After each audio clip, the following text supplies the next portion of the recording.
números fornecidos pela Fundação Getúlio Vargas a respeito do Bolsa Família, estamos aproveitando para fazer o debate de hoje. E estendendo o questionamento aqui aos nossos telespectadores para que também opinem. Na sua opinião, o Bolsa Família é mais um programa de inclusão social, 3299-2361, ou assistencialista, 3299-2362, ou clientelista, 3299-2363. É a sua vez, doutor Percival Cugino. O professor Sabino usou uma expressão interessante quando ele disse que os relatórios existentes passados todos esses anos são relatórios chapa branca. Ou seja, realmente não há uma auditoria independente, autônoma, para promover uma avaliação. Hoje, pesquisando sobre isso, procurando alguma coisa que não fosse dado oficial, eu encontrei um trabalho da ONU, um relatório da ONU sobre o Bolsa Família no Brasil. E as conclusões do relatório são exatamente iguais àquelas que estão aflorando majoritariamente aqui entre nós. Ou seja, só isto não chega, é preciso fazer muito mais, isto não resolve o problema da miséria, porque quando, Lazier, tu falaste na classe média brasileira, e começa lá com R$1.500, uma coisa assim. R$1.530. R$1.500 significa ter emprego. Para ter uma renda de R$1.500, está empregado. Nós estamos falando aqui de gente que não tem emprego e não tem como conseguir emprego, porque não tem qualificação para participar de uma atividade produtiva que vale demandar a produção de determinada coisa que justifique o salário que lhe será pago. Mais da metade da população brasileira que recebe Bolsa Família está no Nordeste. Centenas de municípios do Nordeste, telespectador, têm no dinheirinho do Bolsa Família, que entra nas suas comunidades, a maior fonte de receita do município. São municípios que não fabricam uma estopa, não fabricam um pano de chão, né? E tem lá as pessoas morando e precisando de renda, e aí então vem o Bolsa Família. Não está resolvendo esse problema. Bom, a outra questão que a mim me preocupa é o seguinte, foi levantado por alguns telespectadores, nós ainda não mencionamos aqui na mesa, mas isto é verdadeiro, isto cria uma dependência política que não serve à democracia.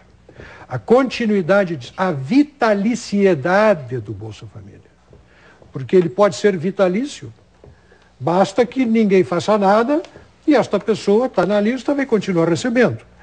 Se nada acontecer, vai receber para o resto da vida. Daqui a pouco vai ter projetos no Congresso propondo 13ª Bolsa Família, 14ª Bolsa Família, né, e discutindo índices de reajuste do Bolsa Família. Como se isto fosse uma remuneração devida pelo Estado para aqueles cidadãos. Ora, a vitaliciedade cria este fenômeno trágico para a democracia, que é a dependência de um coronelismo de Estado.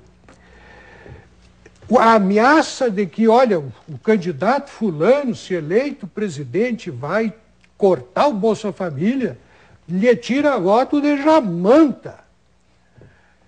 E a autoridade que distribui o Bolsa Família recebe votos na mesma jamanta e na mesma proporção. Isto não serve à democracia, isto é muito ruim para a democracia brasileira. Eu hoje fiz uma pesquisa, procurei a seguinte frasezinha na internet: Serra vai cortar o Bolsa Família. Passou mais de um ano da eleição. Sabe quantos registros disso que eu vi? Eu me lembro que era uma ameaça que pairava, corria pela internet, fazia parte de discursos de políticos no interior. Mais de 10.000 referências a esta frase, repetições desta frase ainda remanescem na internet como legado da campanha eleitoral feita para proteger a candidata oficial de um candidato de quem se espalhava a notícia que, se eleito, ia cortar o Bolsa Família. Isto não serve à democracia, não se pode brincar com uma coisa destas. Professor Daniel Sebastiani. Bom, em primeiro lugar, são várias coisas que a gente quer colocar, mas em primeiro lugar você falou sobre aquelas cidades do Nordeste que tem no Bolsa Família a sua renda. Tem cidades do Nordeste também que tem nas aposentadorias a sua renda. E aí eu quero dizer o seguinte, antes do Bolsa Família, então, Quer dizer que agora, porque eles vivem em função do Bolsa Família, eles não constroem? Mas como antes, então, eles já viviam nessa miséria, extrema pobreza, antes eles construíam, antes também não construíram. A diferença é que antes eles morriam de fome. Agora eles não morrem de fome, eles mexem com o mercadinho da esquina, compram comida, a comida tem que ser refrigerada, então o dono do mercado vai comprar um refrigerador maior, esse refrigerador maior vem de uma empresa, a empresa vai ampliar a sua produção, e nesse processo de crescimento da riqueza é que ocorre o que o IBGE apontou, em decorrência de, e não que os integrantes do Bolsa Família tenham passado à classe média, às vezes não tem condições, mas é que em decorrência de ter havido uma massa de brasileiros que mal comia e que passou a consumir comida e o básico, o que isso criou na cadeia produtiva levou a um crescimento econômico que tirou da pobreza e levou para a classe média um segmento maior de pessoas. Então, é no efeito, é em decorrência. E isto graças a essa renda que muitos municípios que não tinham nada passaram a ter. Tem agora o Bolsa Família, mais as complementações das aposentadorias, isso mexe com a economia. Porque aqui eu quero entrar num outro debate. Quem escuta esse debate aqui acha o seguinte, o Brasil era um país produtivo, com pleno emprego, todo mundo tinha o que queria e veio um tal de Bolsa Família e transformou os brasileiros em vagabundos. Ora, bolas! Se eu conheço bem o Brasil, era muito pior antes. Então, vejamos, o que nós estamos dizendo aqui? É que antes as pessoas morriam de fome e deixaram de morrer. A alternativa não é entre o indivíduo ser doutor e ele viver do Bolsa Família. Não, a alternativa é entre ele morrer de fome e ele viver do Bolsa Família. Esse é o detalhe. Agora, todos disseram, quanto a isso, nós concordamos. É preciso dar alternativas de renda às pessoas. Educação, condições de ir para o mercado de trabalho. O secretário Lara aqui já citou uma série de iniciativas que me pareceram extremamente interessantes. Agora, ele foi sincero. Ele disse, olha, nós estamos fazendo muito mais do que foi feito antes. E a gente vê pelos números o quanto eles estão fazendo. Agora, ele foi sincero, é uma gota. No Rio Grande, imagine no Brasil. Por quê? Porque esse país foi historicamente muito pobre. Historicamente muito pobre. Ou seja, a situação da miséria no Brasil não é uma situação passageira que surgiu agora. É uma situação de penúria que matou muita gente de fome. Então, o desafio que nós temos nesse país é tirar as pessoas da morte por fome, por inanição. É garantir que as crianças tenham um prato de comida na sua frente. Ah, bom, a partir daí nós podemos discutir. Esse governo está usando, não está usando, está fazendo, não está fazendo. Agora, eu acho estranho o seguinte, é que não se apresenta uma alternativa melhor. A alternativa talvez seja, então, se isso aqui é um atentado à democracia, acaba com o Bolsa Família. Bom, mas se acaba com o Bolsa Família, fazer o quê com a criança que precisa daquilo para se alimentar? E, portanto, eu acho que o que nós temos que debater aqui é o aperfeiçoamento. Isto é o que está colocado. Eu acho que, quanto a isso, sempre é possível aperfeiçoar.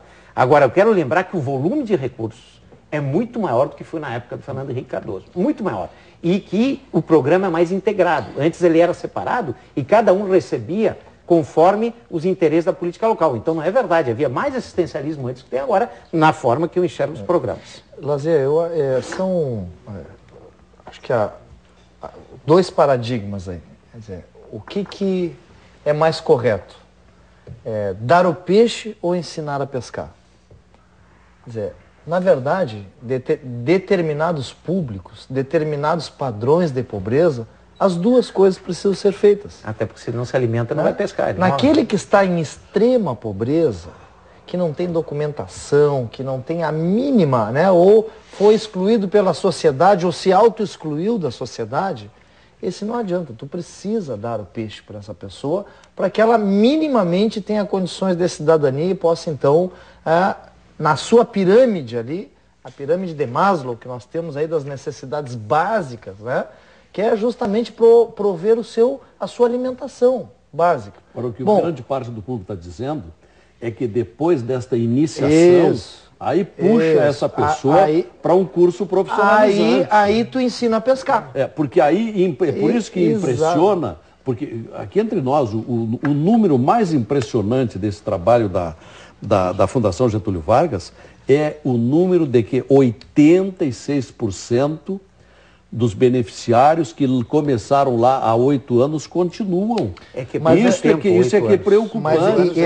Mas Lazier, só para ajudar... Não dava para ter tirado no mínimo a metade? Mas isso que o secretário... Não, é que assim, ó, em termos de estatística, de desenvolvimento social, tu demora Exato. 2, 3 anos para mexer um ponto. É uma coisa impressionante, porque tu está falando de muita gente. Lazer, para alguma camada, então, de extrema pobreza que não tem referência de cidadania, tem que dar o peixe. Agora, não pode ser eterno. A partir daquele momento que a pessoa consegue se erguer, ter os mínimos entendimentos de cidadania, tem que ensinar a pescar. Deixa eu fazer um intervalo? Sim, E aí começa com o professor Sabino, e aí vamos para o bloco final e mantendo a pergunta para a avaliação do nosso telespectador, se o Bolsa Família é mais um programa de inclusão social, 3299-2361, se é mais um programa assistencialista, 3299-2362, ou se é mais um programa clientelista, 3299-2363. Eu vou pedir que o meu colega Carboneira, na abertura do próximo bloco, já nos dê uma parcial para ver a quantas andam as opiniões dos telespectadores. Voltamos.